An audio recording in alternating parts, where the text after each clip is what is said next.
हरे कृष्णा। सभी वैष्णव भक्तों के चरणों में दंडवत प्रणाम। गोवर्धन पूजा या अन्नकूट पीछे की कथा क्या है, आज हम श्रवण करेंगे। गोवर्धन पूजा या अन्नकूट पूजा भारत और नेपाल में देवताओं के राजा इंद्र और भगवान की विजय के उपलक्ष्य में, भगवान श्री कृष्ण की विजय के उपलक्ष्य में देवताओं द्वारा मनाई जाती है। भगवान कृष्ण ने वृंदावन के लोगों की प्रकृति की पूजा करना सिखाया। अन्नकूट पूजा अपार कृतज्ञता, उत्साह और उत्सुकता के साथ ही की जाती है। दिवाली के चौथे दिन गोवर्धन पूजा अन्न के ढेर की पूजा करने की जाती है, जो गोवर्धन पर्वत का प्रतीक है। गोवर्धन पर्वत उत्तर प्रदेश राज्य में के मथुरा के पास गोकुल में स्थित है। एक पर्वत है। भगवान श्री कृष्ण ने अपने बचपन में यही बिताया था। बाल्यकाल में ही दिव्य लीलाएं जो चमत्कार जैसी प्रतीत होती थी।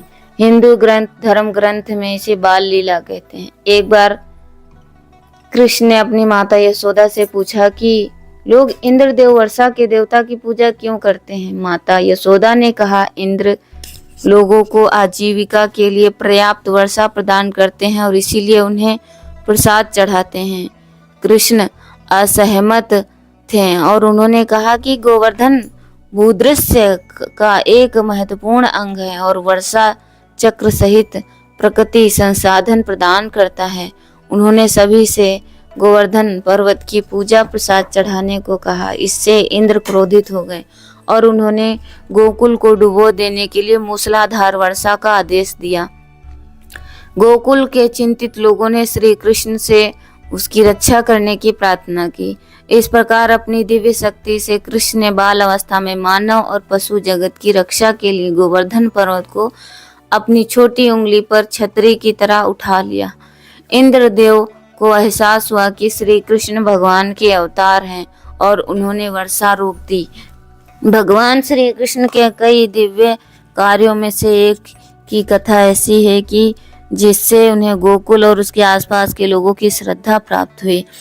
गोवर्धन पूजा या अन्नकूट के पीछे की कथा। एक दिन भगवान श्री कृष्ण इंद्र को सबक सिखाना चाहते थे। उन्होंने वृंदावन वासियों को गोवर्धन पर्वत का सम्मान करने के लिए राज्य किया, जिसके उपजाऊ मिट्टी पर गाय बैल चरते हैं, और उन गायों बैलों का सम्मान करने के लिए जो दूध देते हैं और जमीन जोतते हैं। क्रोधित होकर भगवान इंद्र ने भयानक गरज के साथ जवाबी हमला किया।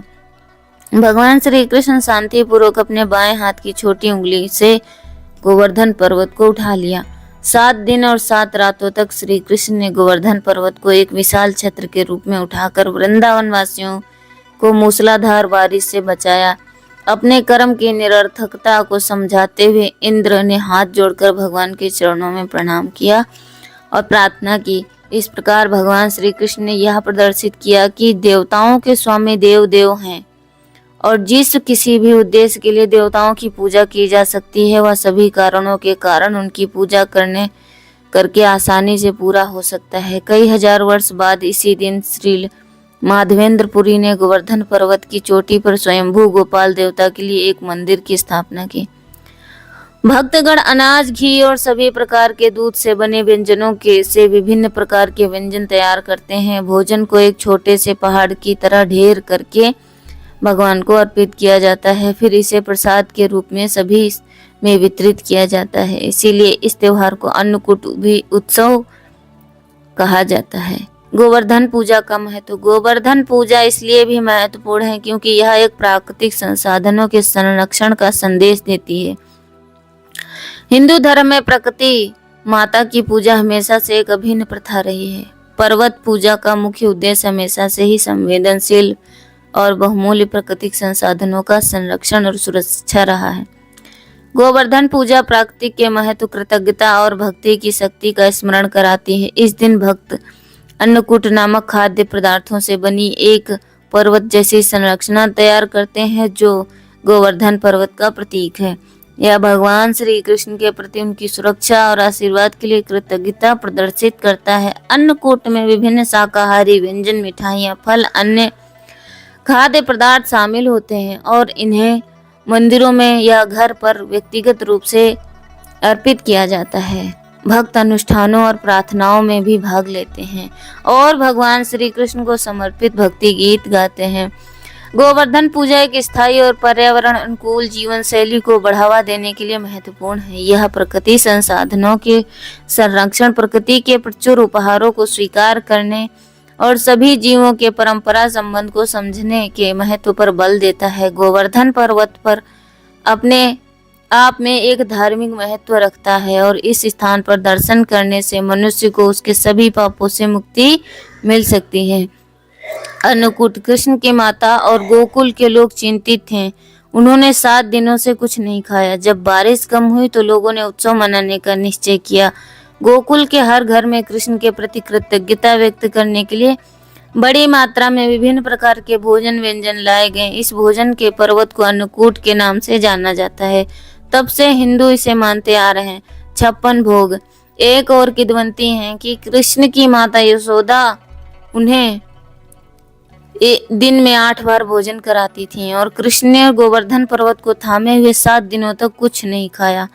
इस प्रकार उत्सव के लिए श्री कृष्ण के पसंदीदा व्यंजनों के 56 या तैयार किए गए। इन व्यंजनों में दूध से बने व्यंजन, चावल के व्यंजन, नमकीन, नाश्ते, फल, मेवे, सूखे मेवा, अचार, अनेक पकी हुई सब्जियां शामिल थीं। 56 भोग भगवान श्री कृष्ण के जन्मदिन जन्माष्टमी पर भी प्रचलित है। ध्यान देने योग्य बात है कि 56 कोई निश्चित संख्या नहीं है, बल्कि यह समुदाय की प्रत्युरता और सामूहिक प्रयासों का प्रतीक है।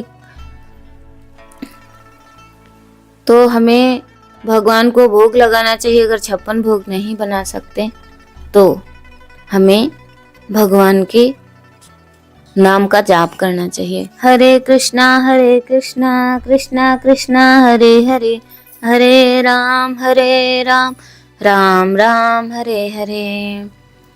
और भगवान को मानसिक पूजा करनी चाहिए। जैसे आपकी स्थिति नहीं है तो एक भोग तो हम बना ही सकते हैं कढ़ी चावल का, और साथ में खीर का भगवान को भोग लगाएं। हरे कृष्णा।